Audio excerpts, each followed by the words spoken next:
La première mesure à la tête de la ville. Rétablir la sécurité. Notre émission L'Aparté politique se poursuit avec les candidats à la mairie de Marseille. Pour ce 4e épisode, Stéphane Ravier est notre invité. Il est le candidat du Rassemblement national. Stéphane Ravier a également été maire du 13e et 14e arrondissement avant d'occuper pleinement en 2014 son poste de sénateur des Bouches-du-Rhône. Que propose-t-il pour les Marseillais? La réponse en images.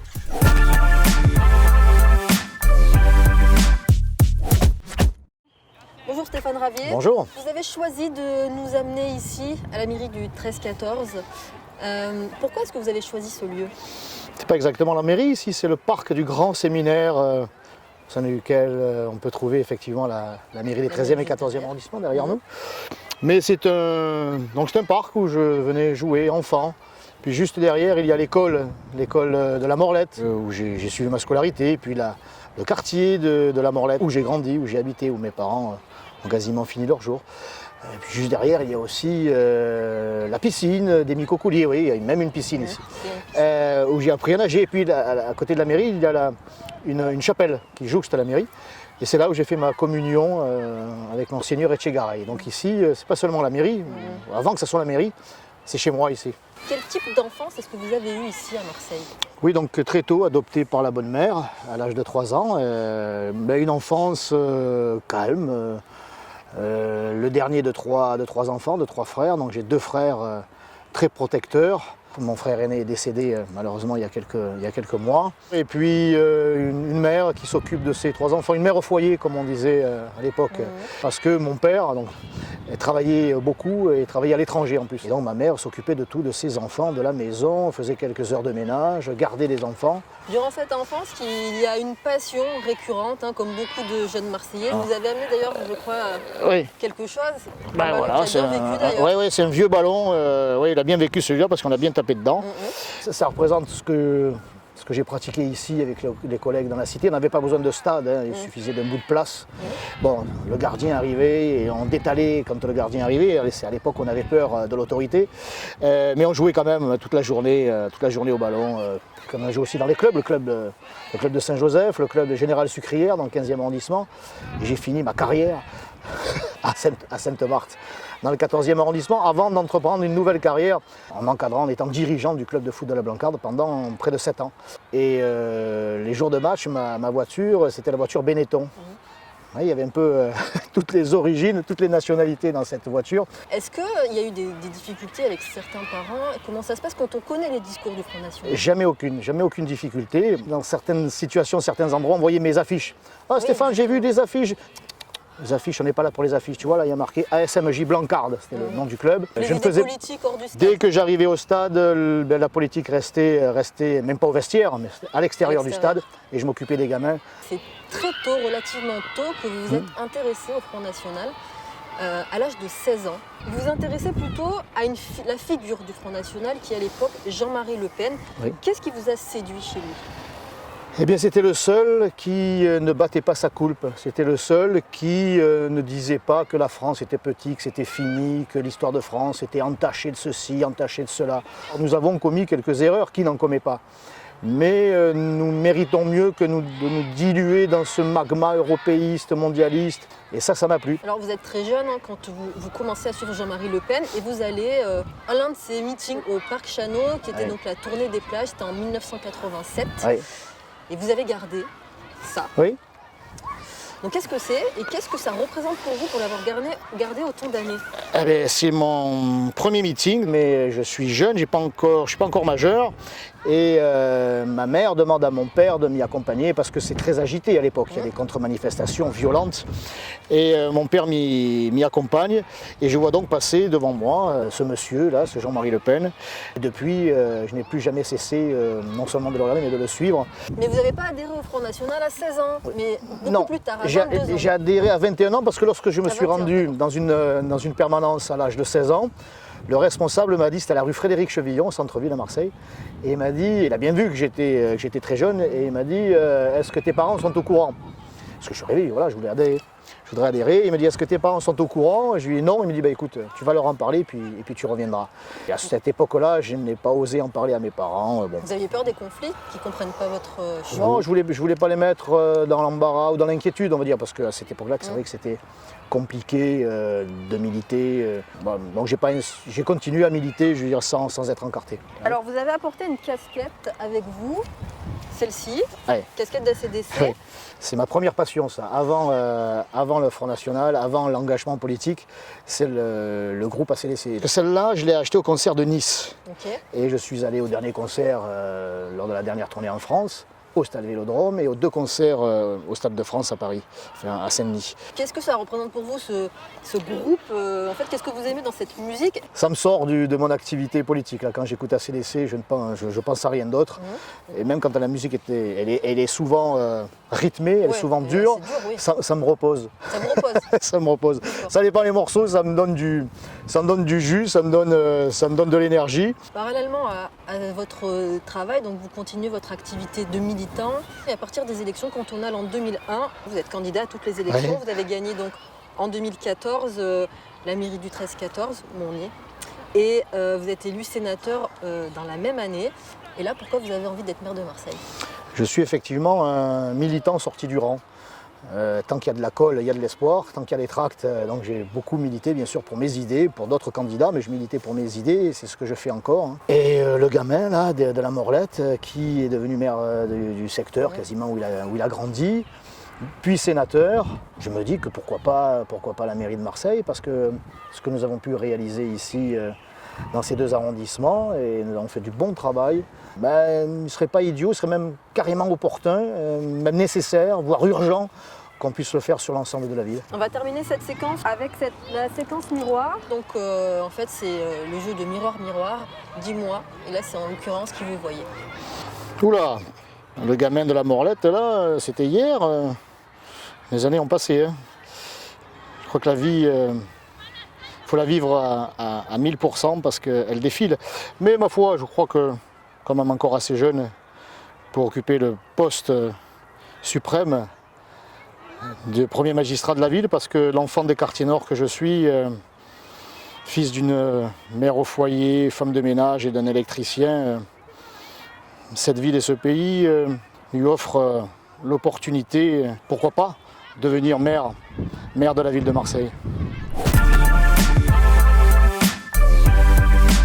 Stéphane Ravier, dans cette deuxième séquence, vous avez le choix de choisir un son et une image. On va d'abord regarder ce que vous avez choisi. C'est une petite séquence culte et c'est celle-ci. Franchement, est-ce que ce bateau chavire? Mais mon cher monsieur Brun, mais tout chavire dans la nature. Et naturellement, surtout les bateaux. Ouais, surtout celui-là, alors. Vous garantir que le Pitalugue ne chavirera jamais, je ne le peux pas. Oh, que non! Mais ce sont les risques de la navigation. Si vous voulez aller sur la mer sans aucun risque de chavirer, alors n'achetez pas un bateau, achetez une île. Cette séquence, pourquoi? Il y a tout Marseille, l'exagération, il y a le bon mot. Et puis il y a aussi ce message. C'est ça, presque politique. Presque pour vous. politique. Si vous voulez aller sur la mer en étant certain de ne pas chavirer, n'achetez pas un bateau, achetez une île. Si vous ne voulez pas prendre de risques, Ne faites pas de politique. Ne faites pas de politique. Vous avez choisi comme photo celle-ci.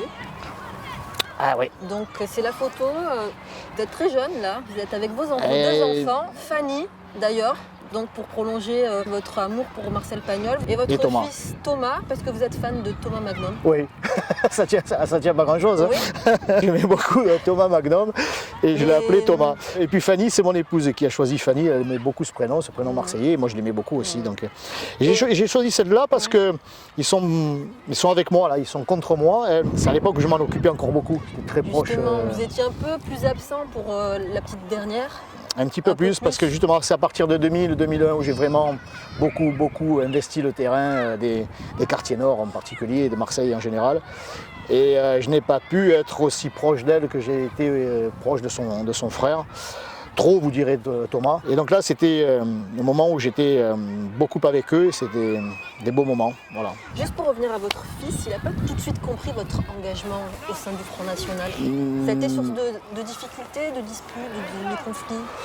Pas de dispute, mais il s'est mis en retrait. En tout cas, on n'était pas trop copains quand il est arrivé à l'âge de l'adolescence, parce qu'il en a souffert. Moi, j'ai tout de suite compris et admis que je recevrais des tombereaux d'insultes, de mise à l'écart, mais j'ai choisi, j'étais adulte déjà, donc j'étais conscient de ce qui allait m'arriver et je l'ai assumé. Mais on ne pense pas à ces enfants. Eh bien, à un moment donné, ils vont grandir et vont en subir les conséquences de la part de leurs petits camarades, de la part de certains professeurs, de la part de certains clubs de football. Moi, mon fils s'est vu refuser en 2008 l'adhésion à un club de foot du 14e arrondissement parce qu'il avait eu le tort de porter le nom de son père. Donc moi je sais ce que c'est que la discrimination et les enfants qui souffrent. Justement, Stéphane Ravier, vous parlez de discrimination là, à l'encontre de votre fils. Vous comprenez dans le sens inverse? Parce qu'avec votre fils, ça existe pour d'autres enfants qui sont issus de l'immigration. Moi je sais qu'il y a une politique de discrimination aujourd'hui qui s'appelle la discrimination positive. On ose l'appeler comme ça. Veut dire quoi? Il y a une politique de recrutement des grandes entreprises qui est basée sur la discrimination positive, c'est comme ça qu'ils l'ont appelé, en faveur des hommes et des femmes issus de l'immigration. Et il y a des entreprises qui refusent des gens qui sont issus de l'immigration. Et ça, il faudrait qu'elles le prouvent. Moi, c'est ce que je disais à un jeune d'une cité qui me disait « mais moi, j'ai pas de travail parce que je suis arabe ». J'ai dit, mais tu n'as pas de travail, mais il y en a plein qui n'ont pas de travail et qui ne sont pas arabes. Il n'y a pas que toi. Il y a même des gens qui sont français depuis 20 générations et qui sont dans la misère. Genre, mon vieux, moi, mon boulot, c'est de te permettre, à un moment donné, de voler de tes propres ailes. Je vais faire en sorte qu'il y ait dans ton quartier une crèche, une école, des routes, que ça soit propre, qu'il y ait des stages, qu'il y ait ceci, qu'il y ait cela. J'ai dit, mais après, mon vieux, c'est à toi, arabe ou pas arabe, à te prendre en main. À un moment donné, je ne peux plus rien faire pour toi. Tu as des qualités, tu as du courage, tu arrives à l'heure le matin, tu n'as aucune revendication particulière, tu respectes le cadre de ton travail, et tu vas lui montrer que tu as envie. À un moment donné, il verra. Peut-être que c'est plus dur pour toi, peut-être. Eh bien, il faut que tu fasses un effort supplémentaire pour démontrer que tu n'es pas seulement arabe, tu n'es pas seulement maghrébin, que tu es un habitant de cette ville, que tu es un Marseillais, que tu aimes cette ville et que tu as un talent, que tu as un courage. Montre-leur au chef d'entreprise et tu auras un boulot comme les autres. Je vais vous montrer maintenant la vidéo qu'on a choisie, nous la rédaction. Le temps des secrets est terminé, monsieur le maire. Je dois vous dire la vérité, si je ne suis ni juge ni procureur, j'ai été le témoin privilégié de l'action d'un monstre de drôlerie et de remarques acerbes, de bonhomie et d'amour pour sa ville. Un monstre politique qui a quand même dévoré ses enfants les uns après les autres, espérant sans doute la vie éternelle. Vous serez éternel, monsieur le maire. Vous pouvez en être persuadé. Vous avez marqué l'histoire de cette ville en bien, en moins bien, et quelquefois de façon très critiquable. Alors il est temps de vous la donner, ma vérité sur vous, sur cet homme qui, dans un geste que je n'ai toujours pas compris lors de la campagne de 2014, m'a glissé dans la main quelques miettes d'une navette lors de la traditionnelle bénédiction de la Chandeleur. Je vois que vous vous en souvenez. Est-ce que vous avez voulu dire que vous m'accordiez une part du gâteau électoral? Ou avez-vous souhaité me faire comprendre que vous ne me laisseriez que des miettes dans les urnes?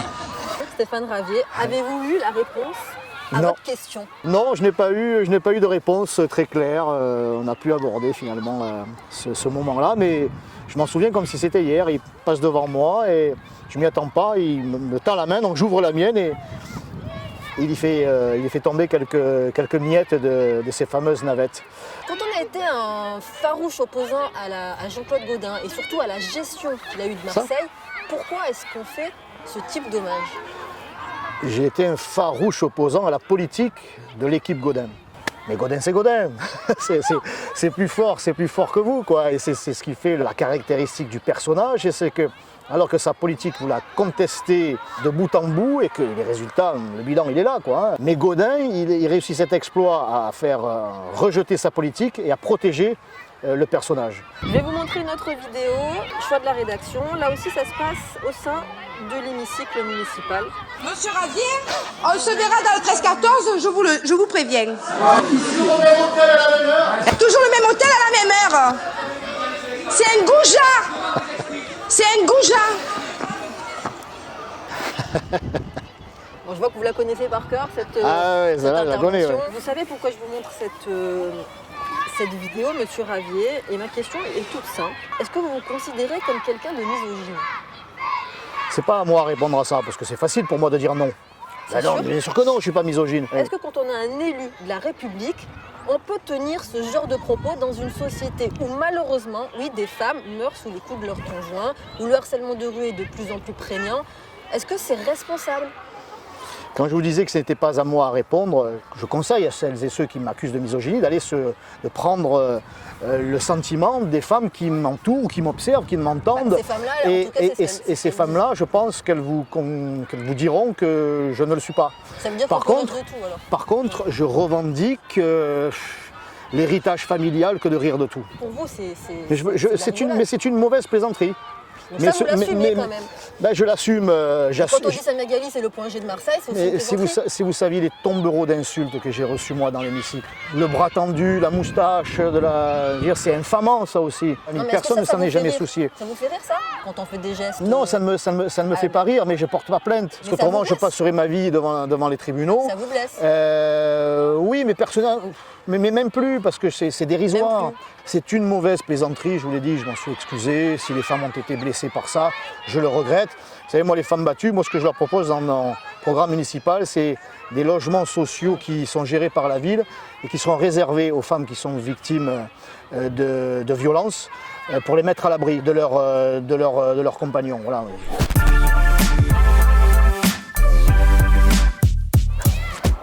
Vous dites dans votre programme que vous voulez baisser les impôts de 50 millions d'euros, que vous voulez également diminuer la taxe foncière de 10%.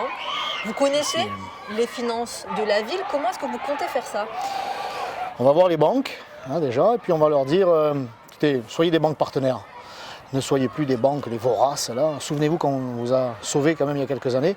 Moi j'ai besoin de banques qui soient partenaires, des banques citoyennes. Permettez-nous cette bouffée d'oxygène que de vous rembourser qu'à partir de 2026. Vous voulez renégocier donc la dette? Donc on renégocie la dette, ce qui va nous permettre d'investir dans Marseille, dans les équipements publics, la sécurité, etc. Et puis je vais leur montrer que tout ça s'accompagne pas d'une rigueur, mais d'une meilleure gestion financière, parce que la rigueur, les Marseillais la subissent depuis trop longtemps. Vous voulez assainir les subventions allouées aux associations? Aussi. Ça veut dire quoi exactement? Est-ce que vous allez réduire les subventions de certaines associations, les couper définitivement à d'autres? Ce que je peux encore appeler la nébuleuse associative, c'est à peu près 55 millions d'euros par an. Il y a plein d'associations dont nous avons besoin, qui font un travail extraordinaire, notamment dans les 13e et 14e arrondissements, des petites associations dont personne n'a entendu parler, mais il y en a qui sont des coquilles vides et qui sont là en réalité par intérêt électoral. Ce sont des associations qui œuvrent surtout pour que les élus restent en place et dont l'action sur le terrain n'est pas si justifiée que ça. Donc il faudra... Vous allez faire un audit des associations qui existent sur le territoire? Un audit des associations comme un audit des finances déjà. Parce que nous avons découvert, pour avoir fait éplucher le budget, que par un cabinet tout à fait indépendant, ce qu'on a vu, c'est qu'il y a 50 millions d'euros dans le budget qui sont inutilisés. Eh bien, grâce à ce petit trésor, trésor de guerre, on peut faire en sorte que, dans le budget de fonctionnement, on peut faire en sorte de faire baisser cette pression fiscale pour rendre la confiance aux familles, pour rendre la confiance aux entrepreneurs potentiels. Pour tout ça, il faut qu'il y ait aussi d'autres mesures. On ne vient pas s'installer dans une ville où ça craint. Vous parlez de villes où ça craint, des policiers municipaux, vous voulez en recruter 600, dont 200 la première année. Est-ce que vous trouvez que c'est encore normal d'investir dans le budget alloué à la sécurité? Par rapport à d'autres métropoles, on est la première ville de France qui met autant. Peut-être que dans les autres métropoles, l'insécurité n'a pas viré à la barbarie. Peut-être que dans d'autres métropoles, on ne vend pas le shit à tous les coins de rue. On ne se fait pas rouer de coups parce que l'on a eu le tort de porter une chaîne à or. L'insécurité à Marseille est en train de gangréner la ville et notamment à travers ce trafic de drogue. La sécurité, c'est un investissement et il faut y mettre plus d'investissement, bien sûr, puisque 450 policiers pour une ville de 870 000 habitants, c'était en réalité bien en deçà de ce dont nous avons besoin. C'est à la police nationale aussi d'intervenir. Les policiers municipaux, ils vont faire quoi? Les policiers municipaux seront de vrais policiers, parce qu'ils sont formés, là, ils sont formés comme des policiers nationaux. Ils ont maintenant une arme, toute la formation nécessaire et l'envie de participer à la sécurisation de cette ville. Ils vont sécuriser les noyaux villageois, des noyaux villageois qui sont sécurisés. Eh bien, on vient y consommer, on va chez le petit commerçant du coin plutôt qu'au supermarché où là, on sait qu'il y a le parking qui est gardé, où on est en sécurité dans le magasin. Il y aura aussi, parce que ça ne suffit pas, la police municipale, il y aura un partenariat avec l'association Voisins Vigilants, partenariat que nous avons déjà signé avec le 13-14 sur l'ensemble de la ville, parce qu'on manque effectivement de policiers nationaux. Mais si vous parlez de la baisse des impôts, faire des économies, d'investir pour plus de sécurité, et en même temps vous faites des soirées un peu coûteuses, donc 100 000 euros une soirée. Pour une soirée de vœux, 4% des dépenses de fonctionnement. Certes, c'est une soirée, mais ça pose quand même question sur la gestion des deniers publics. Quand on fait une soirée à ce prix-là... J'ai fait une soirée offerte à la population. Puis il y a 3 soirées en une finalement. Il y a la soirée, il y a les vœux du maire, il y a la remise des trophées aux associations, puis une soirée offerte, un cocktail. On danse aussi aux habitants, ils sont plusieurs milliers à venir. Donc je ne peux louer que le Dôme. D'ailleurs, la mairie de Marseille ne m'a jamais fait cadeau de la location du Dôme. On n'aurait pas le droit, la mairie des habitants... Je pose la question sur votre gestion ensuite. Vous voulez devenir maire de Marseille, votre gestion des deniers publics ensuite. Voilà. Et la gestion des deniers publics a été exemplaire. Il y a eu une soirée, mais que les habitants n'ont pas contesté, eux. Mais ça ne nous a pas empêché de financer un club pour les seniors, entièrement gratuit, de développer des actions culturelles et sportives pour les enfants. On a investi beaucoup d'argent aussi dans la rénovation de nos centres d'animation qui avaient été abandonnés par l'équipe précédente. On a créé ce jardin d'enfants, on a créé un terrain de foot du côté de Château-Gombert. L'argent public a bien été utilisé à la mairie des 13-14. Tout à l'heure, vous évoquiez les transports. On sait la problématique des transports à Marseille. Vous comptez vous créer une 3e ligne de métro pour désenclaver les quartiers nord en passant par la Valentine. Là encore, comment est-ce que vous comptez financer cette ligne, sachant que c'est aussi de la compétence de la métropole? Oui, non, il ne faut pas se mentir. Ce n'est pas la ville de Marseille qui va pouvoir financer tout ça. Et vous savez, il y a le Grand Paris.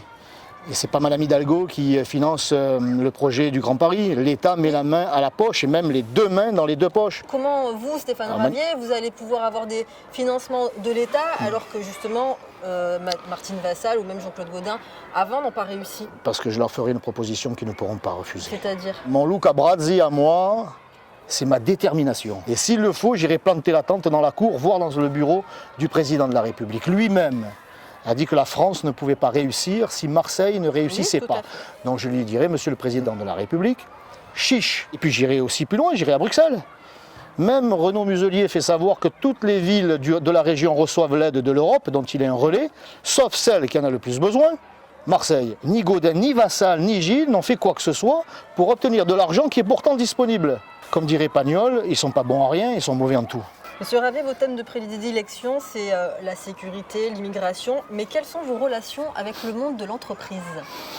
Eh bien, ces relations, elles étaient quasi inexistantes avant. Elles se sont développées, il faut bien le dire, depuis 2014. J'ai été reçu il y a quelques jours, comme les autres candidats, par l'association d'entrepreneurs Cap au Nord. Donc je suis allé les voir eux, je suis allé voir le BTP 13, la CAPEB, qui sont aujourd'hui intéressés par ce que je peux proposer pour cette ville et donc pour leur activité. Mais quelle est votre vision économique de Marseille et du territoire?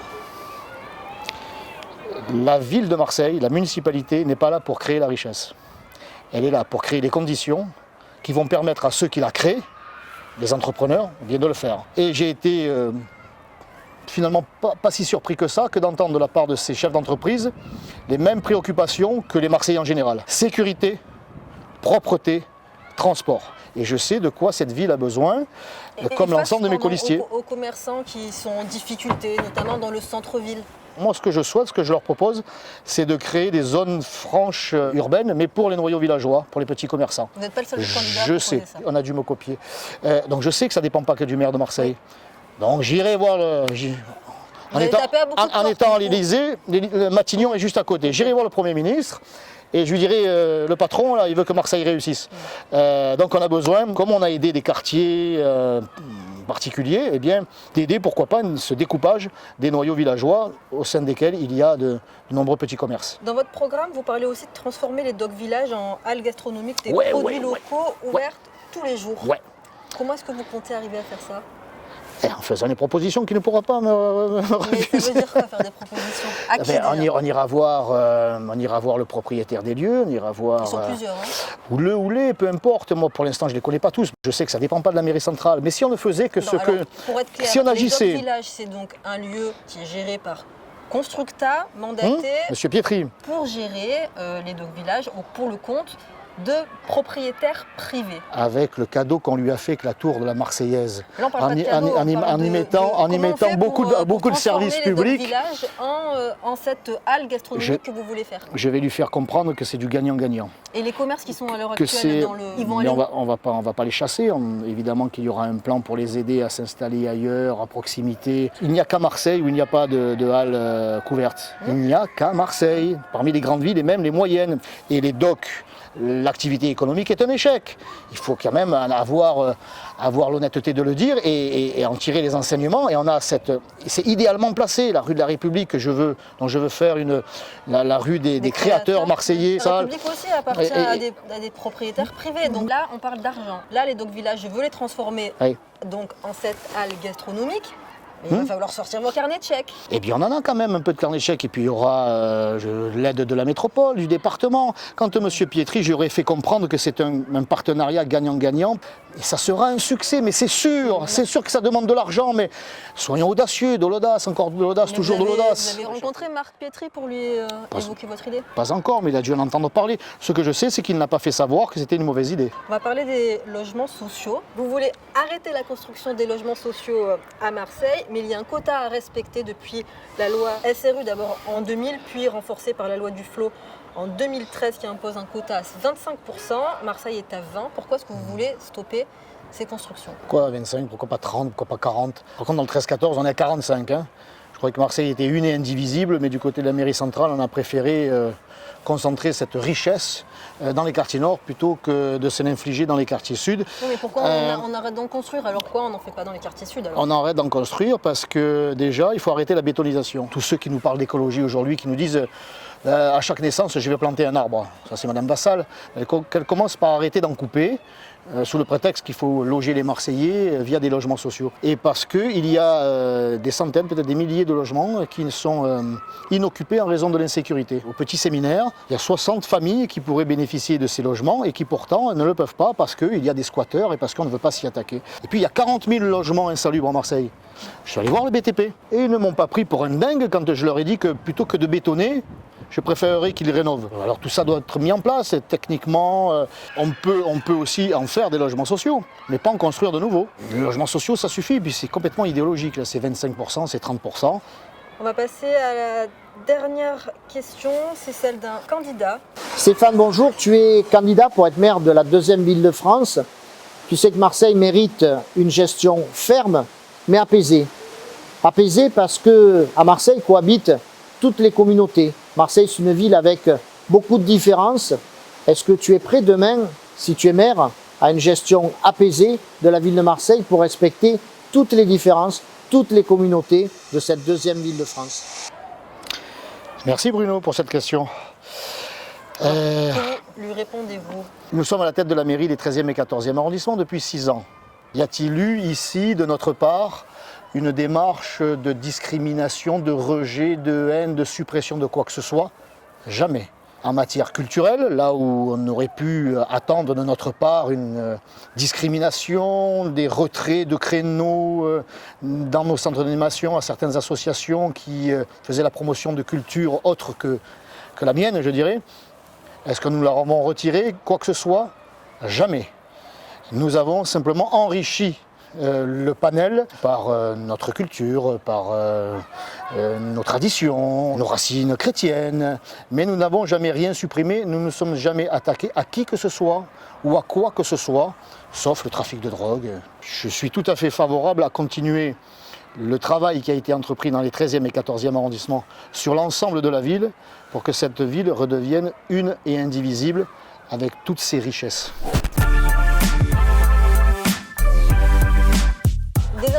politique. Stéphane Ravier, dans cette partie, on répond du tac au tac aux questions. Je sais que ça va être dur pour vous. Dur pour moi ça. Alors, sur quel projet marseillais, selon vous, il faudrait revenir? Le projet de Martine Vassal sur la suppression de l'hippodrome Borély. Vous allez revoter un bail pour l'hippodrome? Absolument. Qui a dit ça? Je cite, le sénateur Ravier, il est isolé, mais quand il parle, on l'entend. C'est Jean-Claude Gaudin qui a dit ça. Bonne réponse. Vous êtes plutôt Cupo Santo ou la Marseillaise?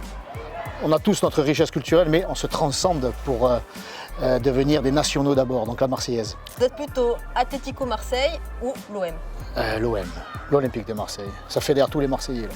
Vous préférez Jean-Claude Iso ou Frédéric Mistral?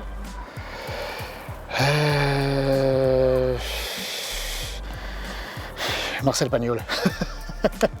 La première mesure à la tête de la ville? Rétablir la sécurité.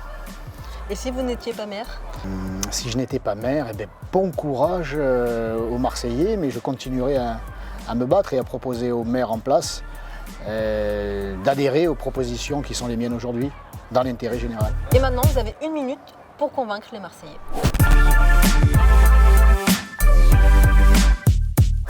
Jean-Claude Gaudin a déclaré qu'il ne s'était pas vu vieillir parce qu'il n'avait pas eu d'enfants. Or, des enfants, il en a eu 2, Martine Vassal et Bruno Gilles.